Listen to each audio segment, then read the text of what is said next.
I'm super excited about the Kings. I mean, Commanders was like, yo, I got a feeling, but Kings, I know it's gonna be a good season.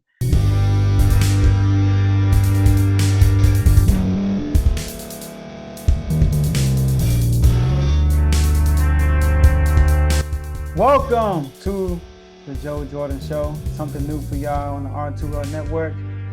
This show is basically me, solo dolo, coming on, giving you guys my thoughts. Mainly I'm gonna talk a lot about these two teams, Sacramento Kings, obviously my favorite basketball team, and the Washington Commanders, my favorite football team. But I will be talking about other teams, sometimes other sports.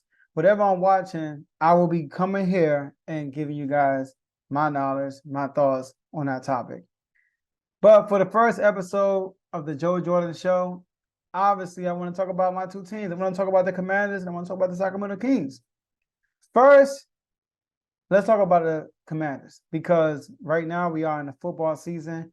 Basketball season is around the corner. Training camp has already started. Media day already happened.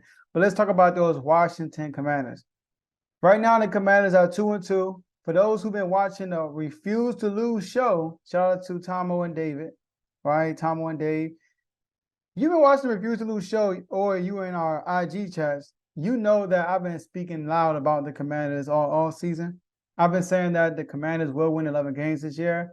I did say they will win the division, meaning they will tie with the Eagles with 11 wins and break the tiebreaker. I know Eagles are 4-0, Commanders are 2-2. They just beat the Commanders. I understand. And the Cowboys are 3-1. But I was excited about the Commanders because, number one, new ownership changed the whole atmosphere of the whole team. Number two, Eric Bieniemy, which was the biggest chess move the Commanders made all summer. Bringing Eric Bieniemy in, a Super Bowl champion, a guy who was in charge of the number one offense in the last 5 years, who worked with Patrick Mahomes closely, and now he's working with Sam Howell. So Eric Bieniemy saw something in the Commanders, right? Something good. So I trust him. And I'm a Kings fan, so I always compare Eric Bieniemy to Mike Brown. All right. So Eric Bieniemy shows up, and not only he shows up, they signed Jacoby Brissett. And a lot of people felt like they overpaid him as a backup. Like, why are y'all paying him that much money as a backup? And my theory is, I mean, he's paid like he is to fast track Sam Howell. They got Jacoby Brissett, who stepped behind Tom Brady, who played last year for the Cleveland Browns. He's been a journeyman for real, been in the league for a while as a veteran. He knows how to handle situations. You got him and Eric Bieniemy fast tracking Sam Howell, and then you got Ron Rivera. He could go over there with Jack Del Rio and focus on the defense and being a head coach. I felt like the sky was the limit for this team, and I still do. Sam Howell is progressing slowly but surely. They lost to the Bills terribly, 37-3. And I said on R2L show, he would not repeat this performance. And against the Eagles, he looked great. I mean, I saw great things. So even though the Commanders lost to the Eagles, I still feel good about this team. They lost to two Super Bowl contenders, Eagles and the Bills. So that next game up will be against the Bears Thursday night. I'm looking forward to that. You never know what's going to happen any given Thursday, any given Sunday.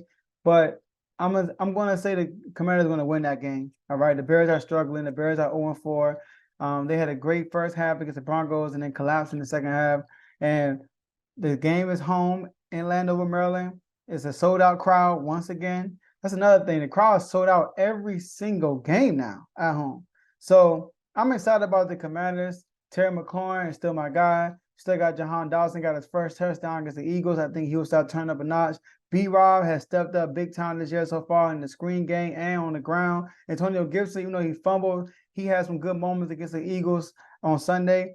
But I think Sam Howell is going to continue to progress and continue to get better. And the team will continue to get better as the season goes on because we do have a new offensive coordinator. But I still believe they will win 11 games. I still believe they will win the division. And I believe they're about to go on the win streak. And I believe they will beat Philly in that second matchup. All right, so that's my thoughts right there on the Commanders. Now let's talk about the Kings. I'm super excited about the Kings. I mean, Commanders was like, yo, I got a feeling, but Kings, I know it's going to be a good season. The Kings are a slept-on team once again. I know the Kings didn't make any splashes. They didn't go get Dame Lillard. They didn't go and get this guy, that guy, Bradley Beal. They didn't go and make these big trades that's splashy. But what they did, what I like, is they kept their core intact. Now, Monty McNair, the GM for the Sacramento Kings, all right? He used to be under Daryl Morey when he was in Houston for several years. And Daryl Morey, we all know Daryl Morey's style. Every year he was making a blockbuster trade. Every year he was trying to find a blockbuster trade. Every single year he was doing that. And I was taught as a leader, you learn, when you have a leader, you learn what to do and what not to do. I feel like Monty McNair learned what not to do from Daryl Morey because he saw a team like Golden State kept their core intact and just added role pieces around that core versus Daryl Morey constantly swapping pieces throughout every year and never getting to the NBA Finals. So Monty McNair made sure he kept the starting lineup intact. So he kept De'Aaron Fox. He kept Harrison Barnes. He kept Keegan, well, of course, he kept Keegan Murray, extended some bonus, all right, and kept Kevin Huerter. Nobody got traded. And then you look at the core guys off the bench. Malik Monk kept Malik Monk. Trey Lyles kept Trey Lyles. All right. Who else we got here? How you gonna forget about the pit boy, Davion Mitchell? Now we got other guys like Alex Lamb who stood around. Castle Walker who stood around. I get that, but the main guys I'm talking about is Trey Lyles, Davion Mitchell, and Malik Monk. So you look at Fox, De'Aaron Fox, he got stronger once again. De'Aaron Fox had a career year last year. He won the Clutch Player Award, Jay West Award. He led the league in clutch points. He was dominant. Now, the thing about Fox, what I think is different from what happened this year, that was different last year.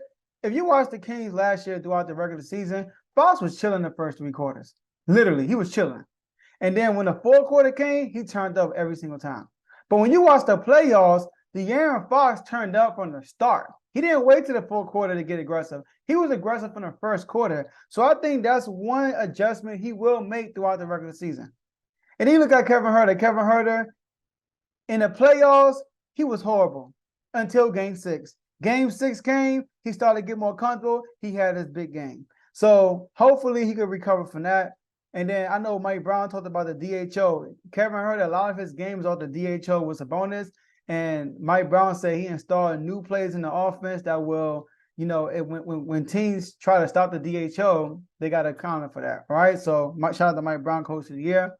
Then you got Harrison Barnes, veteran, guy who's won a championship with the Warriors, guy who's been here through the slumps with De'Aaron Fox, kept coming to a professional, a guy that's going to come out and play all 82 games. He's not going to miss a game. He played all 82 games last year. He's versatile on defense, right? He could play. He could check people like Anthony Davis. He can check guys like Siakam. But in the same breath, he can check guards, or shooting guards or guards or small forwards. So he's very versatile defensively, and he can shoot. He's a 40% shooter from three. So, and he's a great rebounder. So keeping Harrison Barnes. Then you extend Sabonis. You trade for Sabonis where everybody kills you for that, and you extend them. And Sabonis talked about how he worked on his jump shot all summer. So we'll see how that looked, because that was his fall down. That was his setback in the playoffs. Like, he was not even taking the jump shot, and that kind of killed our spacing. So hopefully he developed that. And then you got Keegan Murray. Keegan Murray, y'all saw the playoffs. Well, first he had over 200 threes. First rookie to hit 200 threes, by the way, right? Both the rookie records shattered it, by the way. I think he hit like 208 threes, something like that. But he had a rookie raw in the playoffs. We all know he looked very intimidated. He was the only starting rookie in the playoffs last year. But then you saw, I think it was game 4, the second game in Golden State. Man, Keegan Murray got comfortable. He got comfortable, man. He got comfortable, and for the rest of the series, he was good. And then Keegan Murray, we saw him in the Summer League draw over 40 points. He's learning to score the dribble. So Keegan Murray is going to take another leap this year also. And then you look at the bench. Malik Monk. Malik Monk is Malik Monk. We all know who he is. Davion Mitchell. His Achilles heel in the playoffs was when he was on the floor, he was checking Steph, did a great job on Steph, but they knew he wasn't a great three-point shooter. And Mike Brown, let it fly. So they were actually leaving him open. And he didn't shoot well from the field. So he said in the media day that he been working on his 3-point shot all game. I mean, all summer, and that's not a weakness no more to him. They cannot exploit that weakness no more because he developed that, and he feel like he's a great shooter right now. So I'm excited to see that right there. And you can look at the Trey Lyles. Trey Lyles with the small ball lineup. I love Trey Lyles, man. He's a tough guy. He plays defense. He shoots 40% from three also, right? Like 38, 39%, close to 40% from three, right? So a guy that can play power forward, center position, and small forward. So I'm so happy. And he's best, like one of De'Aaron Foster's best friends, the glue guy on the team. I love Trey Lyles. But I want to get to the bench. The most underrated signing of the NBA is all season was the Kings signing the EuroLeague's MVP, Sasha. Now, Sasha reminds me of Peja Stojakovic. I've been saying this. If you on R2L and watching, I've been saying this. He reminds me of Peja Stojakovic. A lot of things he does off the ball. He's basically a 50, 40, 90 shooter. He shot 38% from three, but I believe he shot like 88% from the free throw line and like 66% from the field last year. Like, that was crazy. And then the De'Aaron Foster Media Day said that Sasha is a great shooter. He said that, first of all, Kevin Herter, another shooter, said that Sasha, they have like records on they shooting drills. He said Sasha so far broke all the shooting records so far. De'Aaron Fox said he watched Sasha shoot 150 threes and only missed 7 threes. So Sasha, I'm telling you, he's gonna be a deadly weapon with the offense that we run. Come on, man. Are you serious? Are you serious? Then we went and got Chris Duarte, somebody who played with Sabonis, had chemistry already, a 3-and-D guy. He was hurt last year, so he kind of fell off, but that rookie year was really good. He could shoot a three. He was shooting, I think, 39% from three. And he's he's a really good defender at the guard position, which what we need. So we kind of got rid of Terrence Davis, who I love. He played a great season last year with us, and replaced him with Chris Duarte, who I believe is an upgrade because he's a good defender also. All right?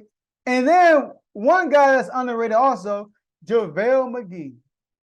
All right? JaVale McGee, he got picked up. He's a guy that we added for size, something that we lacked last year. Last year, we didn't have size. Now, in the playoffs, we had guys like Alex Lynn, who we still have on the roster, playing valuable minutes. And JaVale McGee is a veteran, 3-time champion, 2-time with the Warriors, 1-time with the LA Lakers, right? And he's a vet. He knows what he's been with Mike Brown before. He's a shot blocker. He's just a big body. He's 7 foot. He's something like 7'1". He's a true 7-footer. That's exactly what we need off the bench. Exactly what we need off the bench. So I'm excited about this Kings team. Mike Brown talked about the expectation this year is to win a championship. Is to be a championship team and actually winning every day. Mike Brown just installed his winning culture into the Sacramento Kings. I got high hopes for this team, man. I believe this team will win 60-plus games. They won 48 last year. A lot of people say the injury bug didn't hurt them. But you got to realize this is a young team. Now, a lot of teams in the West are older. A lot of teams in the West are mismatching, playing with people, putting people together that have no chemistry. Nobody in the West really have chemistry other than people like Memphis. But Memphis kind of tore their roster a little bit too. And Golden State have their chemistry, and the Kings. Everybody else is like brand new play. We got the Pelicans. You have teams like that. But the Kings, man, I'm telling you, they're going to win 60-plus games. I got Fox being an MVP candidate this year. And the Kings, I believe, will be a top 3, 4 seed again. And they have a great chance to be a number 1 seed.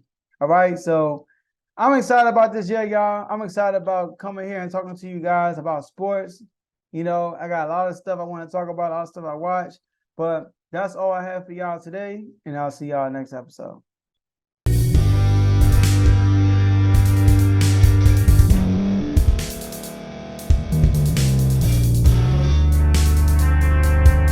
Thank you for staying to the end. If you're watching this on YouTube, please like this video, subscribe, and also hit that notification button so you can be notified next time we put out a video. If you're listening on any podcast platform, subscribe and hit that notification button, y'all, so you can be notified we put out another podcast audio.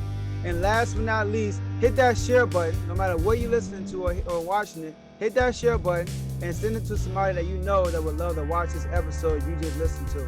So once again, thank you for staying to the end, and we'll see y'all in the next episode.